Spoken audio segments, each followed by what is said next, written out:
What is up everyone? Assalamu alaikum and welcome to my YouTube channel 7 Cheese and welcome to another new vlog. আর এই যে সামনে আছে ছাপড়ি ফয়সাল, কিন্তু ওর নতুন Facebook page হয়েছে যেটা হলো কি জানো, স্পিডি রোড, স্পিডি রোড 69। আর আজকে টোটালি আমার মানে আমি নিজের বাইক আনেই নাই, আজকে ফয়সালের বলে বেবি হয় বা কি কি বন্ধু এটা ওর বাচ্চা, ফয়সালের বাচ্চাকে রাইড করবো।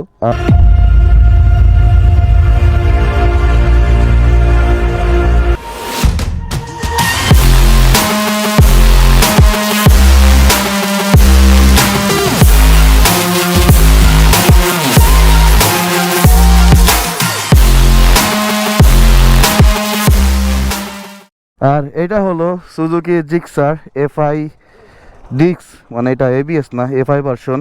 আর হ্যাঁ, এফআই এটাই আছে, আর মনোটোন এফআই না, ওটা কার্বোরেটরই চলে। তো যাই হোক, লেটস রাইড দিস। হ্যাঁ ঠিক আছে, রাইড করা যাক। আসলে অনেক সুন্দর এক্সপিরিয়েন্স হয় বাইকটা রাইড করে, আজ পর্যন্ত যা করছি সেই হিসেবে যথেষ্ট ভালো একটা এক্সপিরিয়েন্স দিচ্ছে এই বাইকে। আর আসলে আজকের ভিডিও এই বাইক বেস না, আমার টপিক আজকে আলাদা। আর আজকে হলো মূলত আমি এখানে চলে আসছি ফয়সালের লাইফের ফার্স্ট ব্লগ মেক করতেছে, তো ওর ট্রেনিংয়ের জন্যই আসা আর কি। এখানে মানে আছে না ভাইয়া নতুন ব্লগ করতেছে, মাঝে মাঝে কথা বলে, মাঝে মাঝে আটকে যায়, সিস্টেম হয়ে যায় মাঝে মাঝে ভাইয়ার। তো এইগুলো ওকে একটু হালকা পাতলা টিপস আর হালকা পাতলা সাজেশন দেওয়ার জন্য আসা এখানে। আর প্রথম যখন কেউ ব্লগ করে, শহরের মধ্যে ব্লগ করতে একটু সমস্যা হয়, অনেকে একটু সংকোচ বোধ করে যে সামনের লোক কি ভাবতেছে বা কি বলতেছে, এসব নিয়ে অনেক মানে মাথার মধ্যে অনেক কিছু একসাথে কাজ করে আর কি। তো যাই হোক, ওই কথা না বাড়াই, তো let's come to the topic. আমার কাছে আজকের টপিক হলো যে আমার একটা মাথা ব্যথা শুরু হয়েছে, যে মাথা ব্যথার একমাত্র কারণ হচ্ছে হলো আমার পালসারের কার্বোরেটরটা। মানে আমি জানি না, মানে হুট করে এমনও হতে পারে যে আমার বাইকের বয়স হয়েছে যার কারণে কার্বোরেটরের এই ঝামেলা, বা আমি অন্যগুলো রাইড করছি, তো প্রত্যেকটা কার্বোরেটর ইঞ্জিনেরই একটাই সমস্যা। তো চলেন আমি আজকে আমার ফেস করা সমস্যাগুলো নিয়ে কথা বলি। আসলে সবার যে একটা জিনিসই হবে এমন না, অনেকের ক্ষেত্রে অনেকে ফেস করে না, আর আমি একটু ফেস করতেছি আর কি, এই জন্য বলা দরকার, খুবই বলা দরকার। আর যারা নিউ জেনারেশনের যারা আছেন, যারা নতুন করে বাইক কিনতে চাচ্ছেন, তাদেরকেও একটু মনে হয় বেনিফিট হবে যে যদি আমার এই কথাগুলো শোনেন। তো প্রথমত আমি আমার পালসার ইউজ করতেছি অ্যারাউন্ড অফ 6 ইয়ার্স। আমি 2019 আমার বাইকটা কিনছিলাম, তা ওটা গোপালগঞ্জ থেকে না, আমি চুকনগর যে বাইকটা কিনছি, কাইন্ড অফ আমার বাবা আমাকে সারপ্রাইজ দিছে, তো ওইটা আমার কাছে অনেক স্পেশাল, যার কারণে আমি চাইও না ইন ফিউচার, হ্যাঁ আমি অনেকগুলো বাইক কিনতে পারবো, বাট আমি কখনোই চাই না যে আমি ওই বাইকটা হাতছাড়া করি, মানে ওইটা সেল করার চিন্তা আজ পর্যন্ত মাথায় আসে নাই, যার কারণে ওই বাইকটা আমার এই চিন্তাকে দুর্বলতা মনে করে আমার কাছ থেকে একের পর এক টাকা খসিয়ে নিয়ে যাচ্ছে। রিসেন্টলি সাসপেনশন অর্ডার দিয়ে সাসপেনশন চেঞ্জ করা লাগছে পিছনে, মানে রেয়ার সাসপেনশনটা। আর তার কিছুদিন আগে চেন সেট, মানে ভাই পালসার টুইন ডিস্কের মনে হয় না ঝামেলার কোনো কমতি আছে। সব থেকে বাজে জিনিস হলো ওটার চেইন সেট। ঠিক আছে, চেইন সেট নিয়ে আরেকদিন কথা হবে, চলেন কার্বোরেটর ইঞ্জিন নিয়ে কথা বলি। তো কার্বোরেটর ইঞ্জিন নিয়ে আমি যে সব থেকে বড় প্রবলেমটা ফেস করছি সেটা হলো যে কার্বোরেটর ইঞ্জিনের মানে একটা লিমিটর আছে বা একটা লিমিট আছে, যেটা পার হয়ে গেলে আল্লাহর নাম নিয়ে মন মতো তেল খাওয়া শুরু করে দেয়। আমার বাইকে যেটা হয় যে আমি যখন 4000 or 5000 RPM মেনটেন করে রাইড করি, তো ঠিক আছে, খুব ভালো ফিউলে মাইলেজ দেয় 40-42, সেটিতে 38-40 মাইলেজ দিতে থাকে। কিন্তু যখনই আমি 5000 RPM ক্রস করি, ইউ মিন 6000, 7000, 8000, 9000 RPM যখন আমি রাইড করতে যাই রে ভাই, তখনই শুরু হয়ে যায় সিটি রাইডে যে 38 যে মাইলেজটা থাকে, ওইটা নামে আসে হলো তোমার 35 বা 33 এভাবে। আর হাইওয়েতে যদি 45 থাকে মাইলেজ, সেটা নামে 39-40 অ্যারাউন্ড অফ এরকম এর মধ্যে থাকে।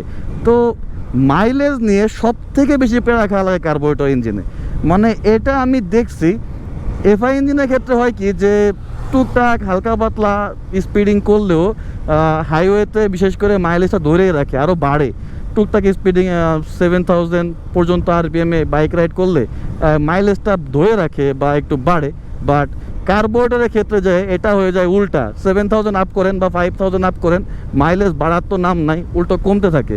যদি আপনি ইকো মোডে বাইক রাইড করতে পারেন, যেটা হলো 5000 থেকে 6000-এর মধ্যে, এর মাঝে যদি আপনি বাইক রাইড করেন বাবা, তখন হলো কার্বোরেটর হলো বাইকারদের জন্য স্বর্গ হয়ে যায় কার্বোরেটর ইঞ্জিন।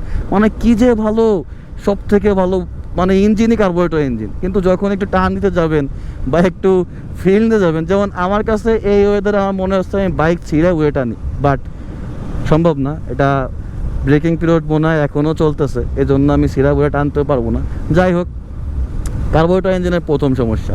দ্বিতীয় সমস্যাতে যখন আসি, কার্বোরেটর ইঞ্জিনের সমস্যা দ্বিতীয়টা হলো যে ওইটা যে পরিমাণ একটা ঝামেলা সৃষ্টি করে ভাই। মাঝে মাঝে এমন হয় যে আমি এটা পালসারের ক্ষেত্রে দেখছি যে হঠাৎ করে ফুয়েল ট্যাঙ্কের তেল শেষ, তো আমি ফুয়েল আবার দিছি, নতুন করে আবার ফুয়েল যখন ভরি, তারপরে হয় কি ভাই ইঞ্জিন স্টার্ট হয় না, কার্বোরেটর ফুয়েল টানেও না, কার্বোরেটর ফুয়েল নেয়ও না। আমি যতবারই সেলফ করি বা যতবারই আমি ইগনিশন দিই, কার্বোরেটর কখনো ফুয়েল নিতে চায় না ট্যাঙ্কি থেকে।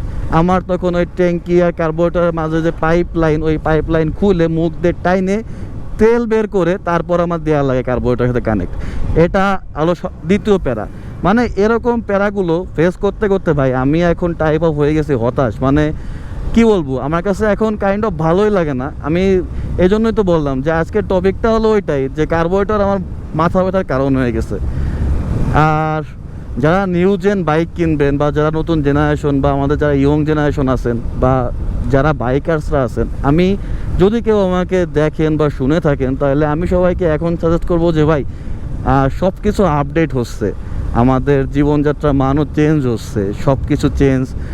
সবাই নিউ জেন বাইকগুলো রাইড করে, আর নিউ জেনারেশনের কোনো বাইকেই আপনি কার্বোরেটর তেমনভাবে ইউজ করে না। আর যেগুলোতেও ইউজ করে, যেমন এটারও কার্বোরেটর ভার্সন আছে, বাট আমি সাজেস্ট করব যদি টাকা কিছু বেশিও লাগে তাহলেও কার্বোরেটর ইঞ্জিনটা নিয়েন না, এই এফআইটা নেওয়া ভালো অ্যাটলিস্ট।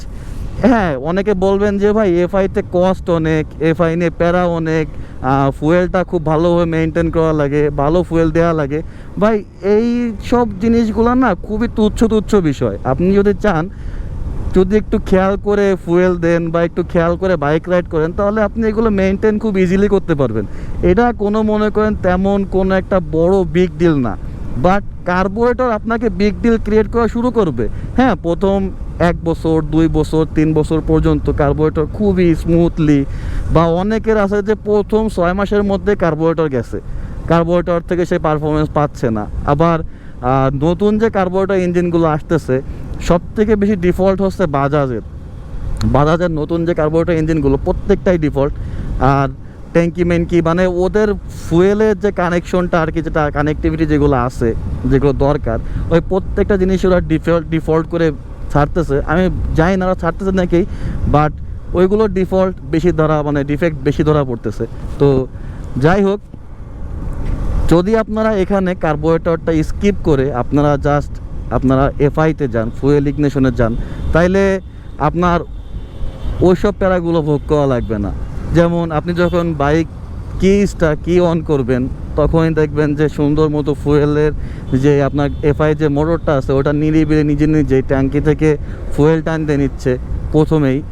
তারপরে মানে এই প্যারাটা কেন বললাম, যে আমার যেমন সমস্যা হয় যে মাঝে মাঝে ফুয়েল শেষ হয়ে গেলে প্রেশারটা আউট হয়ে যায়, কার্বোরেটর তখন আর তেল টান দেয় না।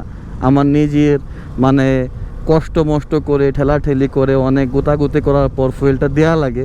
বাট এটা আপনি এফআইতে পাবেন না, কারণ এফআইতে ফুয়েল শেষ তো শেষ, আপনি আবার যখন দিচ্ছেন, তারপরে যখন আপনি জাস্ট এই বাটনটা যখন, এটা কি বলে, এটা কিল সুইচ বা যেই কিল সুইচ মেবি, যখন আপনি এটা অন করতেছেন, তখন দেখবেন সাথে সাথে একটা সেলফ মোটর অন হচ্ছে, ওরা নিরিবিলি ট্যাঙ্কি থেকে ফুয়েলটা আপনার ইঞ্জিনে বা এফআইতে নিয়ে আসতেছে। তো এখানে আপনার ওই গাড়ি বন্ধ হওয়ার যে ব্যাপারটা বললাম, ওই ব্যাপারটা নিয়ে কোনো প্রবলেম থাকবে না। আর তারপরে কথা মাইলেজ, এফআই যখন থেকে শুরু হয়েছে বরাবরই ভালো মাইলেজ দিয়ে গেছে। কিছু কিছু ব্র্যান্ডের এফআইতে ঝামেলা আছে, বাট সব কিছু না, সবকটাতে না। বা মনে করেন এখন যদি আপনি টপ নচ যে ব্র্যান্ডগুলো আছে, ইয়ামাহা বলেন, সুজুকি বলেন, বা আমি যদি বাজাজের এফআই নিয়েও কথা বলি, তো এদেরও এফআইতে এখনও ওরকমভাবে কোনো সমস্যা নাই। এফআই ইঞ্জিন সব থেকেই রিলায়েবল আমার কাছে মনে হয়। আপনি মাইলেজ বেটার পাচ্ছেন, আপনি যেই ভোগান্তিগুলা ওইগুলো থেকে মুক্তি পাচ্ছেন। এইসব অনেকগুলা কারণ দেখে আমি এখন আর কি ফিল করি যে আসলে আমি কার্বোরেটর ইঞ্জিনে থাকার কারণে আমি জেনারেশন থেকে এক ধাপ পিছিয়ে গেছি। আর সব থেকে বড়ো কথা হলো, আমি যে সময় বাইকটা কিনছিলাম ওই সময় মেবি একমাত্র FZS ভার্সন 2 ওই সময় চলে। ওই বাইকটা ছাড়া মনে হয় না সুজুকি, ওই সময় সুজুকি দেয় নাই এফআই, ওই সময় সুজুকি চলে হলো মোনোটন, আর মোনোটনের যে এসএফটা ওইটা, তো ওই সময় সুজুকিতে এফআই নাই। তারপরে আপনার যদি টিভিএসের কোনো বাইকে যান, ওই সময় ওরাও এফআই ইউজ করে না। বাজাজ তো ওই সময় এফআই কি আমার মনে হয় চেনেও না। তো ওই সময়ের জন্য ওই FZ বাদে গেলে আপনার কার্বোরেটর ইঞ্জিনে নেওয়া লাগবে আর কি, মানে আপনি ওই সময় বাধ্য। বাট যদি আমি এখন থাকতাম, বাট আমি যদি এই জেনারেশন নতুন কোনো বাইক কিনতে যাই, আমি অবশ্যই কার্বোরেটর ইঞ্জিন কিনবো না। আর আমি অনেস্টলি কাউকে সাজেস্টও করবো না যে আপনারা কার্বোরেটর ইঞ্জিন কেনেন। কারণটা বললাম, যদি আপনারা নতুন কোনো বাইক কেনেন আর যদি আমাকে শোনেন বা যদি আমার কোনো কথা নিতে পছন্দ করে থাকেন, তাহলে আমি সবাইকে বলবো যারা নতুন বাইক কিনতে চাচ্ছেন বা কিনবেন, তারা সবাই এফআই ইঞ্জিনগুলাই চুজ করবেন। আর হ্যাঁ, সব বাইকের এফআই ভালো না বা সব কোম্পানি ভালো বাইক বের করে না, তো একটু দেখে শুনে কেনাও দরকার।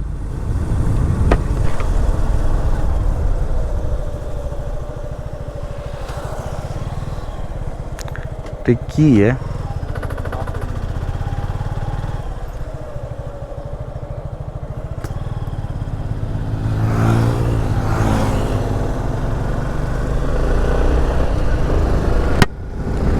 হালকা পাতলা স্প্ল্যাশে ঝামেলা হবে না, সব জায়গা সিল করাই আছে।